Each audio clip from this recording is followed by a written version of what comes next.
ပြည်ထောင်စုသမ္မတမြန်မာနိုင်ငံတော်ယာယီသမ္မတနိုင်ငံတော်လုံခြုံရေးနှင့်အေးချမ်းသာယာရေးကော်မရှင်ဥက္ကဋ္ဌနိုင်ငံတော်ဝန်ကြီးချုပ်ဗိုလ်ချုပ်မှုကြီးသရုံးမဟာသရီစီသူသရုံးတီသူဓမ္မမင်းအောင်လာတင်းရောက်အမှားစကားပြောကြားပြီးဂုဏ်ထူးဆောင်ပွဲများချီးမြှင့်အပ်နှင်းပါတယ်ဗိုလ်ချုပ်မှုကြီးမင်းအောင်လှိုင်ဟာအာဏာသိမ်းပြီးတဲ့နောက်မြေရောက်စင်းကြံဖွင့်ပွဲကနေစပြီးပွဲမှန်သမျှအကုန်တက်နေလို့ပွဲကြိုက်တဲ့မောင်းဆိုပြီးကင်မွန်းတက်ပြောဆိုခံခဲ့ရာကနေအခုတော့ဘွဲကြိုက်မောင်ဆိုပြီးပါလောင်ပြောင်ပြောဆိုခံနေရပါပြီ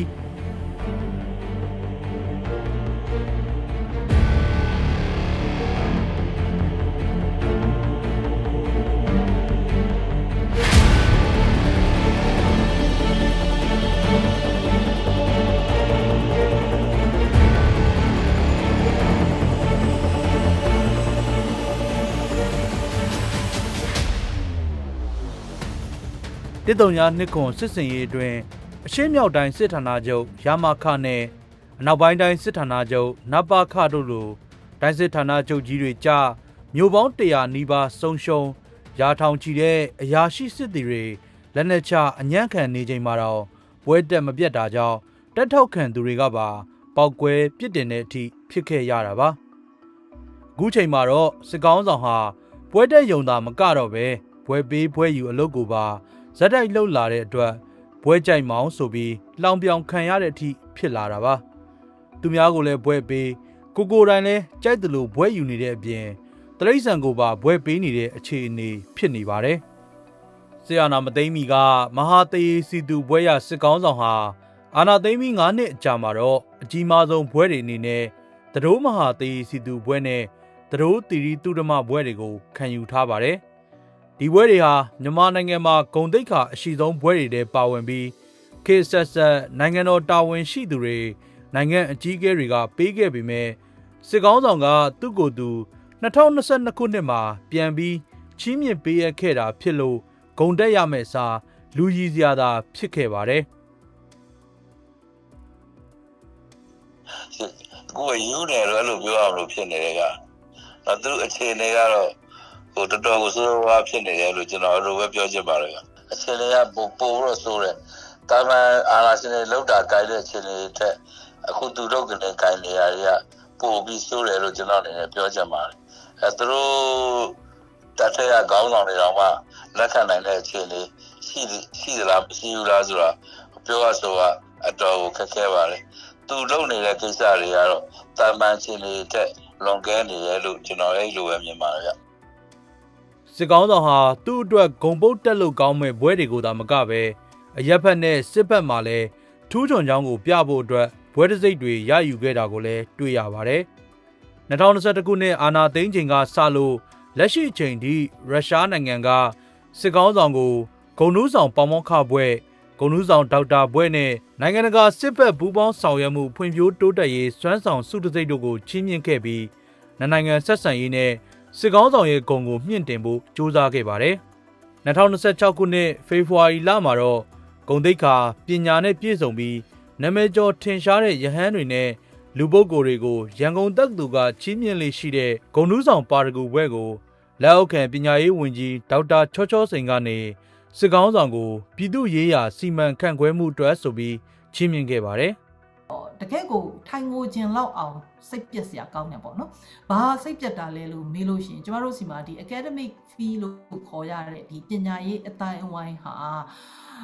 ကိုယ့်ရဲ့ပညာနဲ့ပတ်သက်တဲ့စင်ကျင်တုံတရားပေါ့နော်။အဲ့တော့ဘာသွားမြင်ရလဲဆိုတော့ဒီပညာရေးအတိုင်းအဝိုင်းကလူတွေရဲ့ပညာရေးနဲ့ပတ်သက်တဲ့တန်ဖိုးထားမှုဆိုတာဟာအာနာလောက်မှအသုံးမတည့်တဲ့အရာလို့သူတို့ကိုယ်တိုင်ကကိုယ်တိုင်ကပညာရေးလောကမှာနေပြီးတော့ပေါ့နော်ငါတို့ရဲ့ပညာရေးဆိုတာဟာအာနာလောက်မှအသုံးမတည့်တဲ့အရာလို့သူတို့ကိုယ်တိုင်ကပျော်ပျော်ကြီးဆွန့်လွတ်လိုက်တဲ့ဟာကိုမြင်ရတာတော့ကြေကွဲစရာကောင်းတာမရှိဘူးယွန်ရှာပြီးတော့ဟိုဝမ်းနေရတာရိုးဝမ်းနေရတာမဟုတ်ဘူးယွန်ရှာဝမ်းနေရတာစစ်ကောင်းဆောင်ဟာဘွဲတွေဂုံတူးဆောင်ဘွဲတွေနဲ့သူ့ကိုယ်သူမကြာခဏတိတ်ခါထက်ခဲ့သလို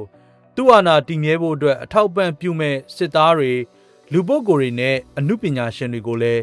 နှစ်စဉ်ဘွဲတစိတ်တွေအနှင်းပြီးချီးမြှင့်မြှောက်စားခဲ့ပါတယ်။ဗတ်သီးသီးမှာထူးချွန်တဲ့လူပုဂ္ဂိုလ်တွေအမှုပညာရှင်တွေကို လူမှုထူးချွန်စုတွေဘေးအပ်ချီးမြှင့်တာကိုတွေ့ရပြီးအာဏာသိမ်းကာလတစ်လျှောက်ချီးမြှင့်ခဲ့တဲ့ပမာဏဟာ980ကျော်အထိရှိတာကိုတွေ့ရပါတယ်။ဒီထဲမှာဝါရဖြန့်ချီရေးဇာတ်ကားတွေရိုက်တဲ့တရုတ်ဆောင်စိုးမြတ်သူစာခန့်စီသူဒိန်းတောင်နဲ့ငိမ့်ချမ်းတို့လိုအမှုပညာရှင်တွေလည်းပါဝင်ခဲ့တာကိုတွေ့ရပါတယ်။ဒါအပြင်သူ့ရဲ့အာဏာအတွက်စိတ်ပိုင်းဆိုင်ရာအရအထောက်ပံ့ဖြစ်စေမဲ့ရခိုင်ပြည်နယ်မှာတွေ့ရှိခဲ့တဲ့စင်ဖြူကိုလည်းရထနန္ဒကာစင်ဖြူတော်လို့ဘွဲ့နာမည်ချီးမြှင့်ပြီးအခမ်းအနားနဲ့မြှောက်စားခဲ့ပါတယ်။ရှေးမြန်မာမင်းတွေလက်ထက်ကစလို့မြန်မာအုပ်စိုးသူအဆက်ဆက်စင်ဖြူတော်ပေါ်တာဟာမင်းတွေရဲ့ဩဇာတိတ်ခမကြော်စောတာတိုင်းပြည်စီပင်ဝါပြောတာနဲ့ကြက်တီအဖျားဖျားနဲ့ပြည့်စုံတယ်ဆိုတဲ့အယူအဆနဲ့စင်ဖြူတော်ကိုတန်ဖိုးထားကြတာဖြစ်ပါတယ်။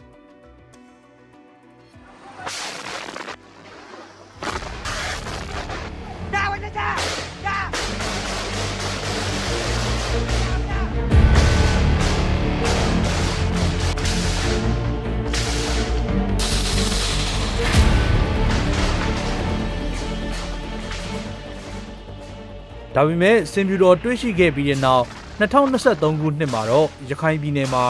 စစ်ရေးအခြေအနေတွေပြင်းထန်ခဲ့ပြီးဒိုင်းစစ်ဌာနချုပ်တွေစွန့်ခဲ့ရလို့စစ်ကောင်စီတပ်ဟာမြို့တော်စစ်တွေကြောက်ဖြူနဲ့မန်အောင်ကျိုးနေရာကွက်ကွက်လေးမှာပဲအုပ်ချုပ်ခွင့်ရတော့တာဖြစ်ပါတယ်။စစ်တပ်ဟာရခိုင်စစ်မျက်နှာအပါအဝင်နိုင်ငံအနှံ့ကစစ်မျက်နှာအသီးသီးမှာရှုံးပွဲတွေနဲ့ကြုံခဲ့ရပြီးစည်ရင်အတိအကျမထုတ်ပြန်ပေမဲ့စစ်သားအသေးပြောက်ကလည်းအများအပြားရှိခဲ့ပါတယ်။အသေးပြောက်များတဲ့ကာလတွေမှာစစ်ကောင်းဆောင်ဟာတက်မတော်တက်တိစွမ်းရည်ဆိုင်ရာစုတွေကိုပေးအပ်ခဲ့ပြီးအာဏာသိမ်းကာလတစ်လျှောက်1800ကျော်ပေးခဲ့တာကိုတွေ့ရပါတယ်။တက်မတော်စွမ်းရည်ဆိုင်ရာဘွဲ့ကိုမြင်းချံအမျိုးသမီးပြူစောတိခေါင်းဆောင်လို့နာမည်ကျော်တဲ့ဒေါ်တီတာယူမွန်နဲ့ကွယ်လွန်ခဲ့တဲ့အမျိုးသားရေးတက်ကြွလှုပ်ရှားသူအဆိုတော်လီလီနိုင်ကျော်ကိုလည်းထူးထူးခြားခြားချီးမြှင့်ခဲ့ပါတယ်။အရင်တော့အဆင်လာပေါ့ဗျာအရင်တော့တာဝန်ထမ်းဆောင်အောင်နဲ့နှစ်သားတာခွာသွားတာပေါ့နော်အရင်တော့လက်လက်တစ်ပွဲတည်းတာဝန်ထမ်းဆောင်နေဆိုရင်ဒီလိုမျိုးသူတို့တွေဆိုတာကျွန်တော်ပြေးရကြတယ်စီးမင်းကြတယ်ဒါတော့အဆင်လာပေါ့လေအဆင်လာပေါ့အရင်တော့တကယ်စစ်တီကိုရင်ခံရတယ်ဒီလိုမျိုးဒီလိုဟာမျိုးတွေကြောင့်ပေးတာတော့တပိုင်းအခုကကျတော့သူတို့အာဏာတိန်လို့သူတို့အတွက်အသိခံတိုက်ခိုင်းပြီးတော့မှအခုကျမှနှစ်သိမ့်တဲ့သဘောမျိုးပေါ့နော်နှစ်သိမ့်တဲ့သဘောမျိုးအောက်ခြေကိုပြန်ကြည့်တဲ့အောင်ဒါဝါရဖြန့်မှုပေါ်လောပေါ့နော်ပေါ်လောပေးတာပေါ့စစ်တပ်ဘက်နဲ့အရက်ဘက်ကကွဲလွန်ပေမဲ့ဩဇာရှိခဲ့သူတွေအနားယူထားတဲ့သူတွေလက်ရှိထေကြီးဝါကြီးဆရာတော်တွေလူပုဂ္ဂိုလ်တွေစာပေပညာရှင်တွေကိုလည်းစစ်ကောင်းဆောင်ကစုတစိတ်တွေချီးမြှင့်ဆက်ကပ်ခဲ့တာကိုတွေ့ရပါတယ်။ကွယ်လွန်ပေမဲ့ဩဇာရှိခဲ့သူတွေတဲ့ဝန်ကြီးချုပ်ဦးနုဗိုလ်ချုပ်ကြီးနေဝင်းဗိုလ်ချုပ်ကြီးစောမောင်သမရဦးစန်းယူတို့လိုပုဂ္ဂိုလ်တွေကိုစုတစိတ်တွေချီးမြှင့်ခဲ့သလိုတက်ရှိထင်ရှားရှိနေတဲ့ဗိုလ်ချုပ်မူကြီးတန်းရွှေအပါအဝင်အပြည့်အရက်လက်မှတ်ထိုးထားတဲ့တိုင်းရင်းသားလက်နက်ကင်ခေါင်းဆောင်တချို့ကိုလည်းစုတစိတ်တွေအနှင်းခဲ့ပါတယ်။စစ်ကောင်းဆောင်ဟာစစ်ဘက်နဲ့အရက်ဖက်အပြင်စာပေလောကဘက်ကိုလည်းအာယုံစိုက်ပြီးစုတစိတ်တွေပေးအပ်ခဲ့ပါတယ်။အာနာသိန်းကာလတစ်လျှောက်အမျိုးသားစာပေတသက်တာစုတွေကိုသူ့လက်ထက်မှာတိုးမြင့်ပေးအပ်ခဲ့တယ်လို့စစ်ကောင်းဆောင်က2024ခုနှစ်မှာပြောဆိုခဲ့ပါတယ်။စစ်ဖက်အရက်ဖက်အမှုပညာစာပေနဲ့ဗိုလ်ချုပ်ကြီးဟောင်းတွေကိုစုချီးမြှင့်တယ်လို့သာသနာဆိုင်ရာဘွဲ့တစိတ်တွေကိုလည်းစစ်ကောင်းဆောင်က